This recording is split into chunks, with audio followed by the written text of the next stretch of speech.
all, and thanks for joining us this morning. And thanks to our guest, Matt Delhougne. Good morning, Matt. How are you? Good. How are you? Yeah, let me just fix my audio here. There we go. I think we're good now. Matt, good morning. Good morning. All right, beautiful. So yeah, guys, we're going to respect Matt's time and all of your time as well. So we're going to get started really promptly over here. And hope everybody's doing well. So first and foremost, again, thank you, Matt Delhougne. What we're going to speak about first is just a little about Matt's history and how he got started. So just tell us, Matt, what got you into real estate? Because the theme, guys, as you know, this week and next week, REMAX Edge is focusing our energies on past, present, and future. Everything that's what we're going to be talking in the next series of classes over here. Everything is about past, present, and future. So Matt, go ahead, just fill us in on how you got started. Sure. Got started in 1999, so quite a bit, many years ago. And it's interesting, I was a former police officer, as you probably remember. And I was driving the beat one day, saw some lady sticking out for sale signs on the corner. Being a young pup, I have no clue what it was. So I asked her what she was doing, and she said real estate. And I said, I want to buy a house. I bought a house, and after the whole thing was done, I got licensed, and the rest is history, as they say. Wow. Okay, cool. And now, so just walk us through that progression, though. You started out as an individual agent, and we have a lot of individual agents on this call. We do have some teams on this call. So tell us, what prompted you to start a team, or kind of talk to me a little bit more, actually, rather, on your individual business, and then the prompt to get into starting a team. So individual business now you want me to talk about? Yeah, no. What I meant is, so you started, you didn't just start a team. So you got in as an individual. Walk us through that progression. What prompted you after that to start a team? But let's start with your individual production first. Sure. In the beginning, I started part-time, and 100% of all my clients were sphere of influence officers or fellow people like that, which was awesome. Great sphere of influence. And eventually I didn't learn leverage. I didn't understand P&Ls. I didn't understand ROI. I didn't understand any of that thing. I was just grinding, as everyone does when you're an individual agent. And I didn't really understand a business plan until I was chasing my tail constantly, never sleeping and never seeing my family, and finally got a business plan, and I hired my first admin. So I didn't have to do any paperwork, but that did not happen in probably, Mike, I want to say 2002, 2003, and my business soared. And the biggest fallacy, every agent says they're perfectionists, and they go, I can do it better, I'm the best, no one can do it better than me. That's crap. You're not that good. Just so everyone needs to get that in their head. They're not that good at whatever they do, but they are amazing at dealing with clients. They are amazing at doing money-generated ideas, i.e. listings and meeting with buyers. But all the paperwork, that's a $20 an hour job. That's a $25 job tops. So the first thing was an admin, and then I didn't handle all the buyers, and I hired a agent buyer assistant, and it went from probably 10, 12 million to another buyer's agent, another buyer's agent, another buyer's agent, an admin, an ISA, until, eventually I stepped out of business completely in 2015, completely. And I haven't sold a house since then. And now we've got 67 agents, 3 ISAs, 5 broker managers, a COO, and a full-time trainer. Fantastic. It's a remarkable story, actually. So, just because for some of the agents on the line over here, you mentioned you hired that admin first and then you soared. Do you have a percentage in mind? Like what percentage your business soared, after you hired that admin? Was it 25%, 50% jump in your business? Here's an example. Like when I was doing it on myself, the best I ever did by myself was probably around 7 million. And I had a full-time family, and I was just busy. But when I got an assistant, I went 18 million. So that's a really, really big jump. Wow. Yeah. But remember, I look at an admin like a very high producer should be considered themselves a shredder, a shredding machine. So basically, you're plowing the field, and you leave a wake of madness and destruction behind you, and an admin picks everything up. That's what a good admin does. I love to hear that, because what happens is a lot of agents, when they think team, they immediately think they're I call it the famous you're a manager without a paycheck, right? You just got a bunch of bodies and you know, trying to get some override on them. They call themselves a team, but so the admin piece really launched your business. So now, you know, can you share though some challenges? Because I'm sure it wasn't always rosy, you know, and we're talking past, present, and future. Let's not hit the present challenges. What were those challenges as you got to this level today? What was your biggest challenge? You know, there's a lot of challenges, but Mike, you know, the biggest one that now reflecting on 20 years, or my math is sometimers, I can't remember. I worked at pretty much every company you can imagine except KW. I have a lot of respect for KW, know a lot about them. But my biggest challenge was I was looking for the golden arrow. I was looking for that cool, that trinket, that shiny object, that ROI, that postcard, that stuff. And that's why I went to so many companies. I coached with a dozen different mentors, mastermind with people like you across the whole United States. But for years, I chased and I thought there was something. And it wasn't until probably 2011 that I looked in the mirror and the thing was me. Every agent needs to understand that the magic is right there staring them in the face. There is no magic bullet. There isn't any magic plan. It's a business plan that you write down, you stick to it, and you just grind it out and you work hard and you work smart. That's really the best advice I've ever given any of my agents, that there's no magic anything. You just had to look in your mirror and just do it. Whew. You actually answered a whole bunch of questions right in a row. I was going to ask. So, no, you know, and so you talked about giving advice to your agents, and why you're sitting on this call with us. Why are you sitting on this call with us today? Why are you willing to share your story and tell the group the story? Well, you know, we talk all the time, Mike, and we've got lots of friends across the United States, and I firmly believe that we all need to share. We all get better by sharpening our blade and sharing our tools, because here's the thing. No one should be so ignorant enough to think that I know everything or you know everything or anyone. I learn stuff from my agents every day because they're in the field and they're grinding it out. So if I can get them better, if they can get me better, the whole company rises. And that's what's important. Nice. Well, I appreciate you talking about that. Now listings, buyers, what's your thing? I mean, what percentage of, you know, what do you guys focus on? A little bit of both. Oh yeah, definitely both. We're probably about 70% buyer side, 30% seller side, because as you know, we're super heavy in Zillow, biggest Zillow agent, team, company, whatever we're called right now in the whole entire Midwest, and also Realtor.com. So we're very, very heavy on the buyer side and not nearly as heavy on the listing side. Got it. And then you mentioned before, you talked about the education. And by the way, I mean, you brought Tom Ferry to your group. That was pretty cool. So tell me a little bit about, you know, education, because you actually probably didn't need Tom in there, but Tom is remarkable.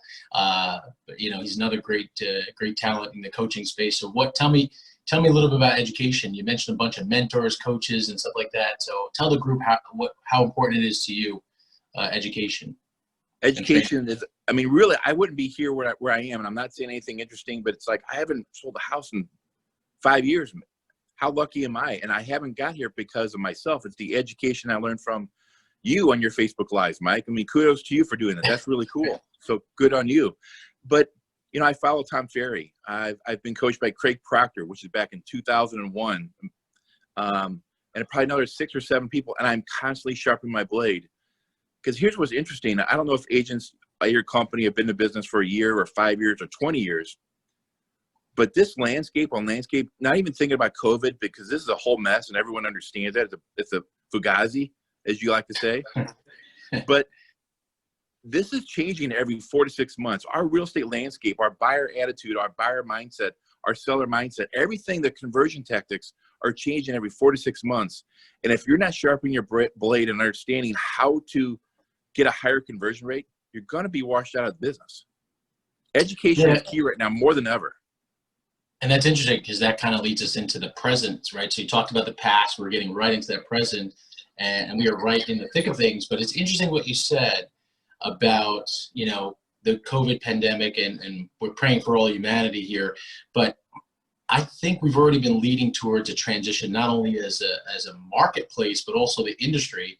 So yeah, can you give us 1 or 2 pointers on that, right? So we've already have been adjusting. So you talked about conversion rate. Why is conversion rate so important, whether you're working with buyers or sellers? Why does an agent need to know conversion rate? So conversion rate is just working smarter. So I'm sure everyone knows what a conversion rate is. Is if I give you 100 leads, how many did you close?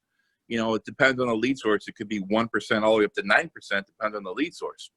But everyone needs to understand, and I tell my agents this, I tell my marketing group, if you're going to spend money, I don't care what the money is, if you're going to have a presentation, if you're going to have Tom Ferry in town, if you're going to have a open house, you name it, whatever it is, if you're spending your money and or time on anything, you have to calculate your return. And if you don't have anything to track your return, don't waste your time or spend the money. So conversion rate in the future is ideal because we need at-bats. We need buyers, we need sellers, we need closings, so we need to work smarter to get a higher conversion rate, a better return on our dollar. Yeah, yeah. And so tell us, you know, we're in this, are you guys an emergency order in your state as well? Yes, absolutely. Yeah. Absolutely, Yeah. yep. Yeah. So tell us kind of just how is it that your group is staying in front of people? What have been some tactics that you guys have been using in order to kind of, number one, be sensitive during these times? Because not everybody, you know, in New York, there's a lot of things going on, but I think a lot of people are somewhat sensitive to what's going on out there. You know, what are you guys doing to keep it going over there? So when this whole thing came up, as a former police officer, I'm very sensitive to safety and I don't want anyone to do what they don't want to do. And that includes my staff and our agents.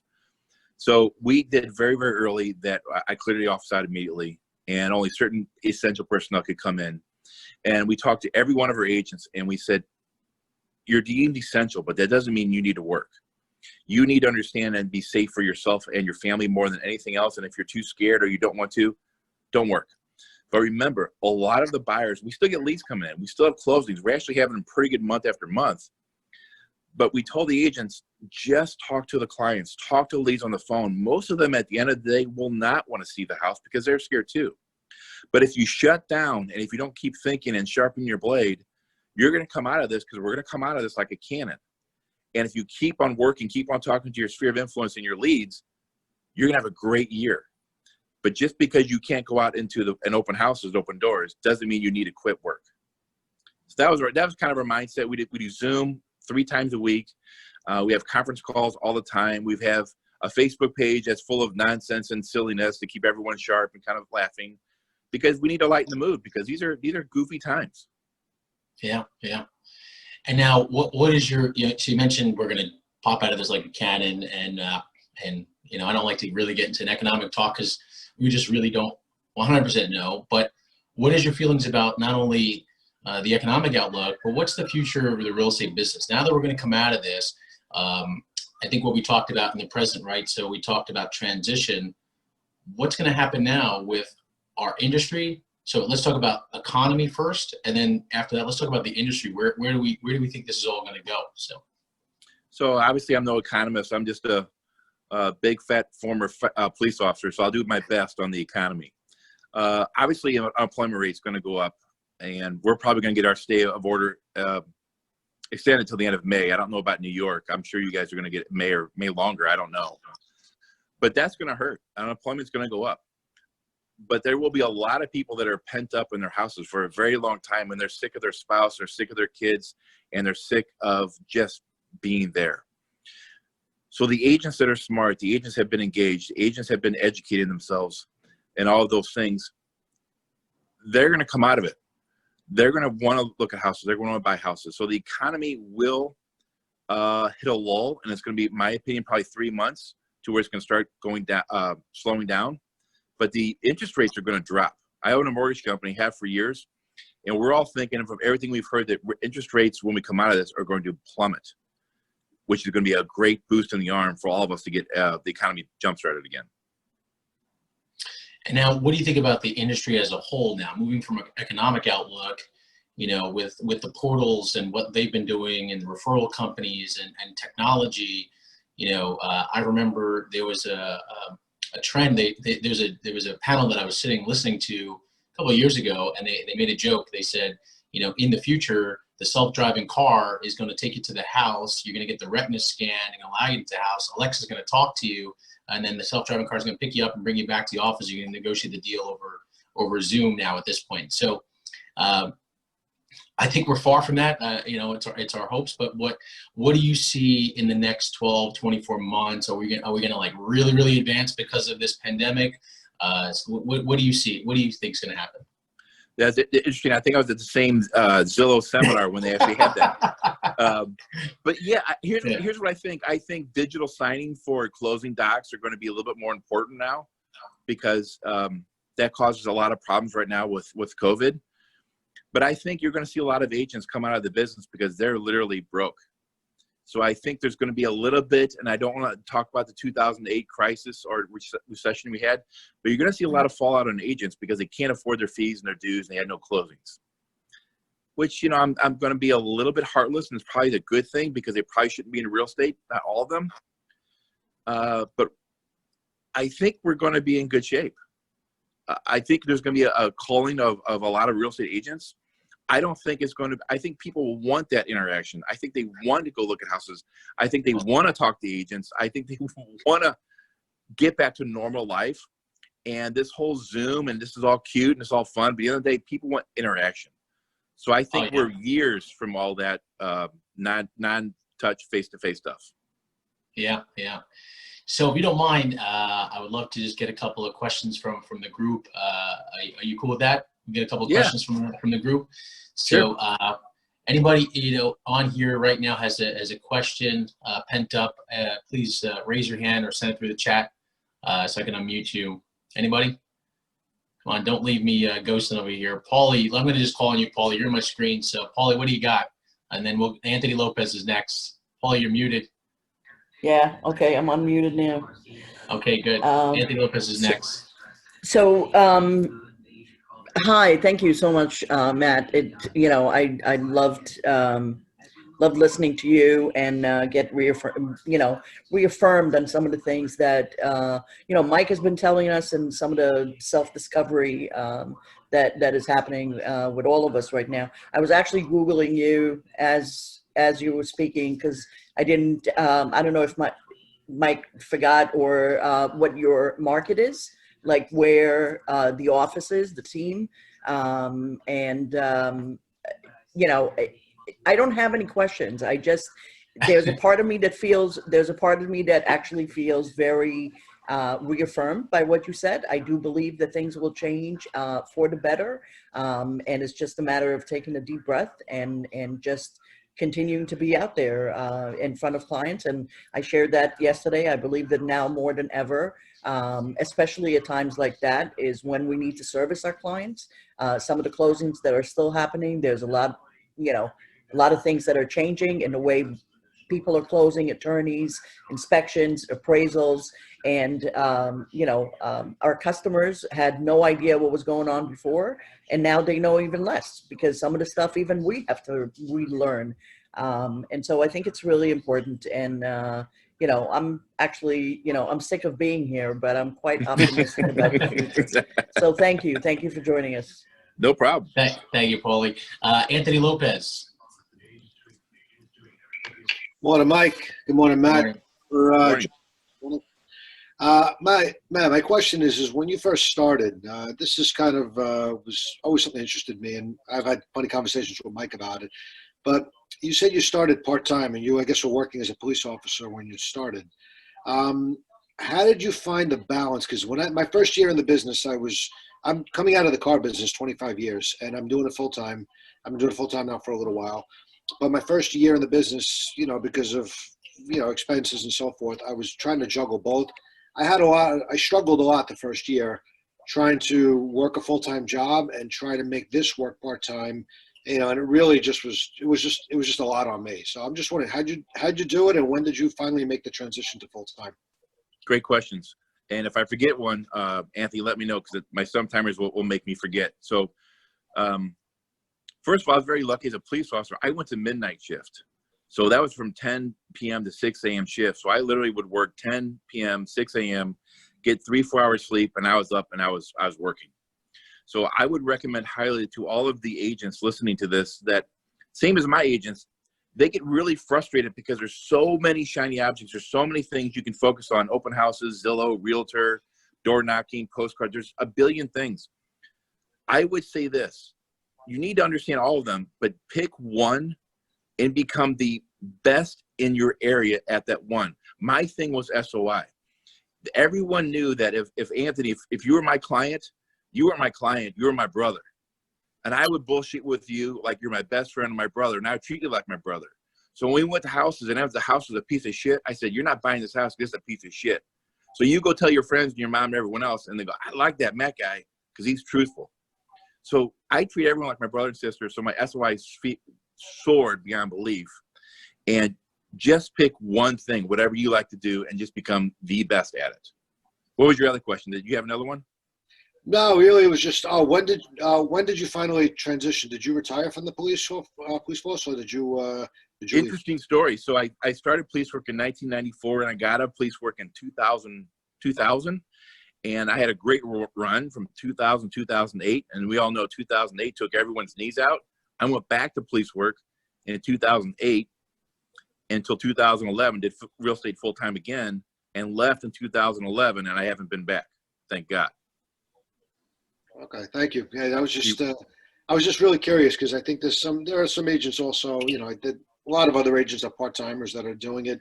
Everybody wants to transition over, but the theory of, eat what you kill, it can work, but it can also work against you especially when you're first starting and you're trying to really, get a baseline stabilized. And that's, I think, the hard part. So I think the balance is what a lot of part-timers, they just quit and they give up because they can't handle the stress. And I agree with you. The only thing I would add to that is that, like when I did real estate, my wife didn't work. I mean, she worked at home, so obviously she worked harder than I, for full disclosure. But man, I poured myself into real estate. It wasn't a 20-hour job. I was working 40 hours as a policeman and 45 hours as a real estate guy because I knew I wanted to leave police work. So I gave it 110%. I didn't half-ass it. It was go time. Thank you very much. I appreciate it. No problem. Thank you, Anthony. So we got a question from Edward Vada. Edward. Hello, Edward, good morning. Good. Yeah, so I have a couple questions for you. So one, Edward, you want to join us on the video because it's I don't see your video, or you want to stay off can you hear me? the video. Oh, my video is not working. I'm doing it. Okay, no problem. Go ahead then. Sorry, I didn't know if you didn't know. Go ahead. I got you. So I have a couple questions for you. So basically, one is, what was your ideal schedule? Can you walk me through a great day while you were in your production phase before you had your team and admin staff? What was your day looking like? Okay, that's a great question. I tell my agents this all the time, and it doesn't always happen like this, but here's the basics. You ready? No, I want to hear your daily schedule. Like, can you walk me Well, through I'm gonna tell you, and I told all my agents this, and it works throughout the United States. My daily schedule when I was in production, if we started Monday was my contract time. I turned in contracts, I followed up with anything happened on the weekend, and turned everything to my admin. So that basically Mondays were clean up paperwork from the weekend. Tuesday was prospecting. And I always told the agents you should be prospecting between 8 and 9:30 in the morning, 11:30 to 1:30, and 4 to 6. What kind of prospecting? Call your SOI, call your leads, call circle prospecting, anything you do on Facebook. I see so many Facebook posts from agents. They make a cool post about real estate or whatever, and all these people like the post. My first question is, are you responding to everyone that likes your post in a private message? If I post something kind of cool and you liked it, Edward, I would post on a private message to you, hey man, thanks so much for liking my post. How you been? It's been a long time. Okay. That's gotta be done. That's gotta be done. So Circle of Influence is definitely a great source. So you were prospecting around 3 to 11. What did you do afterwards? When did you do your follow-up? I'm sorry, I didn't hear you. Hello, can you hear me? Yeah, there you are. Oh, okay, gotcha. So your daily schedule. Okay, walk me through it. So you said you work before you had your admin. I'm talking about your production phase. Before you had admin, what was your schedule looking like before you had the admin staff? Like I said, every day, Monday, Tuesday, Wednesday, Thursday, I was prospecting on those times I told you. all by myself. And then here's what everyone needs to understand. If you're not showing houses on Wednesday night, Thursday night, Saturday, and Sunday evening, you didn't do your prospecting. Because most people want to look at houses on Wednesday and Thursday night for all the new houses that come on the market before it hits the weekend. And if your Saturday should be full, you should be doing open house every Sunday. You should be writing contracts on Sunday night. Okay, that's great. So, what was your goal when you first got into the business? Like your 5-year goal? It's funny you say that, because in police work, every police officer does what's called secondary or security, which means I had to put on the police officer monkey suit, I called it, and go stand at a mall or a movie theater. My only goal was not to do security anymore, secondary, and do police work. That was really my goal as a policeman. That's all I wanted to do. And that it kind of worked out a little bit better than that, apparently. Okay. So what were you doing as far as like listings a year? In your first 5 years, how many deals were you closing a year from listing side? Oh, the listing side. Boy, that's going back a lot of years. I would probably say my best year was probably 55 deals by myself. And it was probably 60% buyers and 40% listings. Okay, that's good. Definitely.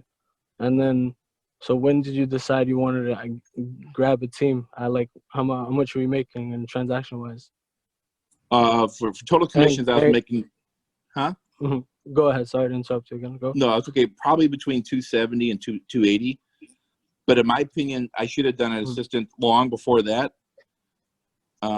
But the one thing, before you get an assistant, anyone gets an assistant, you must be financially capable of having an assistant a long term, so you can develop them into a very good admin for you. Okay, definitely. Also, so what were you doing with the money you were making from real estate? Where were you investing your money? Again, I was just a former cop. I wasn't investing in anything. I was just playing, which was stupid. Edward, you got one more question in you? Because you got one more, or yep? Yeah. Go ahead, Edward. All right, and also, so as far as mindset, what do you read? Like, what are your top 5 books that you read for your mindset? So, I have got ADD beyond belief, so I don't read a lot, but I watch a ton of videos, at least one a night. The book I like the most, one of the books, there's several of them. Who Moved My Cheese is a very, very good book. And it's actually a very good book with now, because it deals with changes and how to deal with changes. And my other favorite book is by Darren Hardy, called The Compound Effect. And that's probably my favorite book I ever read. Compound Effect. I think I've heard that before. Yep. What else? What else you got? That's all I got. I can't remember. Edward, thank you very much. Edward, thank you. Matt, so we got about 2 more questions, and then we're gonna let you go. So we got a question from Russ. So Russ is one of the founding members of Expansion Team. Russ, go ahead. You can go ahead and ask your question to Matt. Yeah, sure. Hey, Matt, how's it going? How are you? Hey. I just wanted to know, what is your team structure and team roles? What does everybody on your team do outside of the admin? I think I heard you. I think you said, "What's my team structure and team rules?" Is that correct?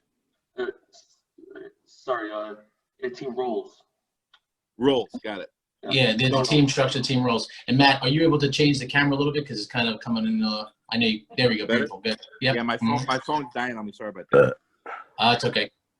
Okay, so we're not really a team anymore. We're more of a company with team structure, which is really interesting. The only thing I can, that's kind of what we are.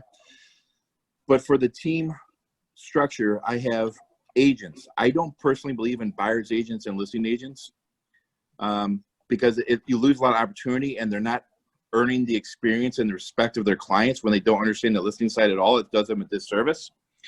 And I've got transaction coordinators. I got 5. But I redefined my transaction coordinators as broker managers, because they're all brokers. I don't want to transaction anybody that's only an agent dealing with my agent's transactions when they're broker involved, and their inspection involved, and their liability involved. So all of them are broker managers. So the agent does a file, they turn it into the broker manager, and they handle it to close, because that's their specialty. I have 3 ISAs, and I don't like to call them ISAs because that's belittling how important and strong they are. They're lead managers because they're completely responsible for my ROI of all my lead acquisition costs. I have a full-time trainer, a full-time chief executive officer who helps me, chief operating officer who helps me with agent conversion. And then I have an office manager, and I own a mortgage company. So hopefully that answered all your questions, Russ. I'm not sure if it did. Yeah, on top of that, so with all the staff in place with the virus, how much staffing have you cut? How many hours have you cut? How are you dealing with that now? Recently, I cut my marketing manager or my marketing director. It's the only person I cut, and I cut 20% of all of their pay. I'm fortunate that financially we can carry them through this nonsense, and hopefully we get back on track in June or July. Okay. Anything else? Russ, you good? Thank you. I appreciate it. Thank you. Okay, we have time for one more question. Yeah, and Matt, thank you so much for being on this. You know, it's interesting. Yep, so let's just go with the last question over here. Michael Rubin, you had a question, sir? Go ahead.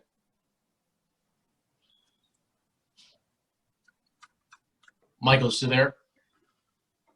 Did we lose Michael? Sorry, it was muted. Okay, it's okay.